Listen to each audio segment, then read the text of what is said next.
দর্শক, এই যে সুদ আর আসলের চাপে বাংলাদেশ, এই বিষয়ে আরো বিস্তারিত কথা বলার জন্য আমাদের সাথে অনলাইনে যুক্ত হচ্ছেন বেসরকারি গবেষণা সংস্থা পলিসি রিসার্চ ইনস্টিটিউট পিআরআই এর চেয়ারম্যান ডক্টর জাইদি সাত্তার।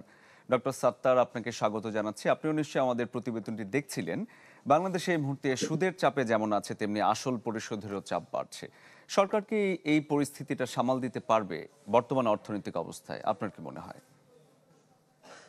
ধন্যবাদ আমাকে আমন্ত্রণ জানানোর জন্যে। আমি আপনাদের রিপোর্টটা দেখেছি। আ এখানে আ আ অনেক আ যাকে বলে একটু পেসিমিস্টিক একটা আ প্রতিবেদন মনে হচ্ছে যে আমাদের বৈদেশিক ঋণের আ অবস্থা আ একটু নাজুক হয়েছে।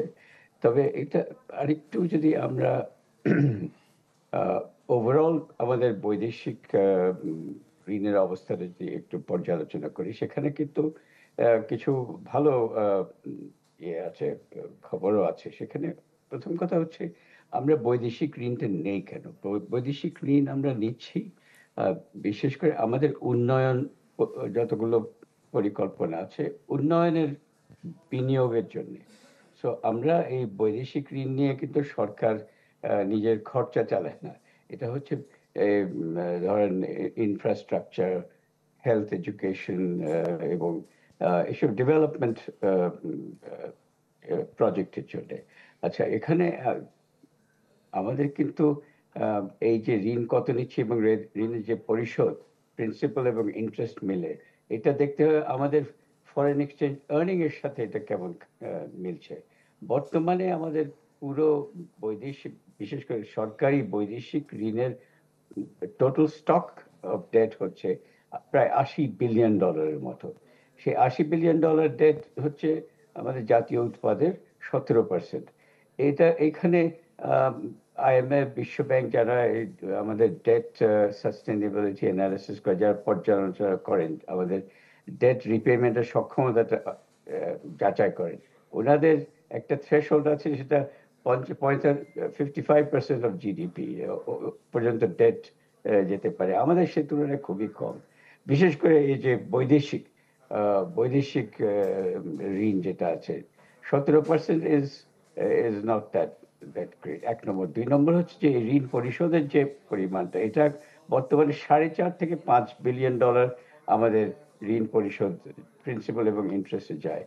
এইটা আমাদের যে ফরেন এক্সচেঞ্জ আর্নিং যেটা বছরে, বর্ত বর্তমানের হিসাবে আপনি দেখবেন যে আমাদের $৮৫ বিলিয়ন আয় হয় আ মানে ফরেন এক্সচেঞ্জ। এটা $48 বিলিয়ন আসছে এক্সপোর্ট থেকে, এবং আরো $30 বিলিয়ন আসছে রেমিটেন্স থেকে, এবং এই যে multilateral agency, world bank, IMF এদের কাছ থেকে আরো $১০ থেকে $১২ বিলিয়ন পাওয়া যায়।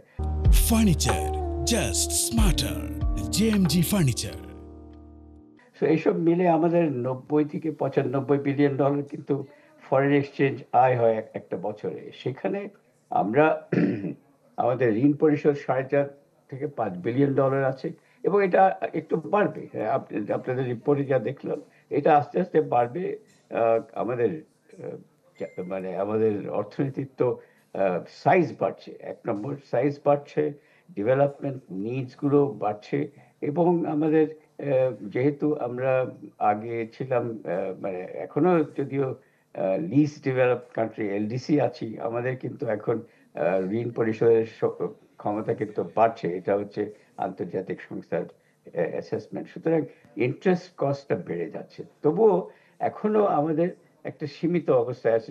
$৪.৫ বিলিয়ন কিংবা $৫.৫ বিলিয়ন যদি আমরা ঋণ পরিশোধে লাগে বছরে, এইটা হচ্ছে আমাদের এখনো ৫-৬% আমাদের ফরেন এক্সচেঞ্জ আর্নিং এর ৫-৬% এর বেশি হচ্ছে না।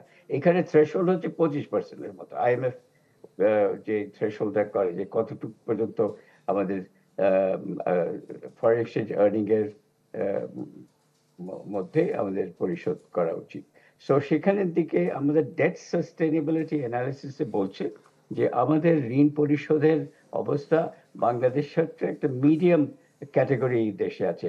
ডেট ডিস্ট্রেস যেটাকে বলে। আমাদের সেই এক্সটার্নাল ডেট এ কোনো ডিস্ট্রেস এখনো লক্ষ্য নেই। আমাদের ডেট সিচুয়েশন একটা মডারেট হিসেবে বর্তমানে ধরা হয়।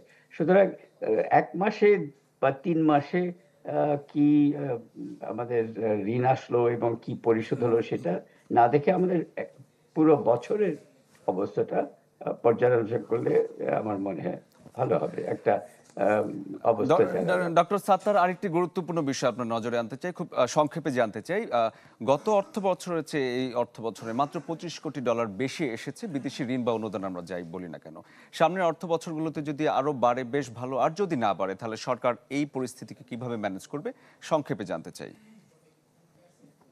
দেখেন আমাদের যদি ঋণ কতটুকু বৈদেশিক ঋণ কত পাচ্ছি আমরা সেটা জাস্ট ১ বছরের দেখে বোঝা যাবে না। এরা কয়েক বছর ধরে দেখলে আপনি দেখবেন যে আমাদের আ আ গত ১০ বছরের এভারেজ আমাদের ১০ থেকে $১২ বিলিয়ন আমরা মাল্টিল্যাটারাল এইড পেয়ে থাকি। সরকারি, আমি বেসরকারি ঋণ এখানে আর ধরছি না। সো এই আ ১০ থেকে $১২ বিলিয়ন বড় জোর কোনো বছরে $১ বিলিয়ন একটু কম হতে পারে, অন্য বছরে $১ বিলিয়ন বেশি হতে পারে। বর্তমানে যে কমিটমেন্ট গুলো আছে, এই কমিটমেন্ট গুলো আমার তো দেখে তো মনে হয় না যে একেবারে বিরাট কোনো একটা মানে আ আ বৈদেশিক ঋণের একটা ঘাটতি পড়ছে। এমন কিছু আমার কাছে এখনো মনে হচ্ছে না। অনেক ধন্যবাদ ডক্টর সাত্তার আমাদের সাথে যোগ দেওয়ার জন্য। দর্শক, আমাদের সাথে অনলাইনে যুক্ত হয়েছিলেন বেসরকারি গবেষণা সংস্থা পলিসি রিসার্চ ইনস্টিটিউটের পিআরআই এর চেয়ারম্যান ডক্টর জায়েদী সাত্তার।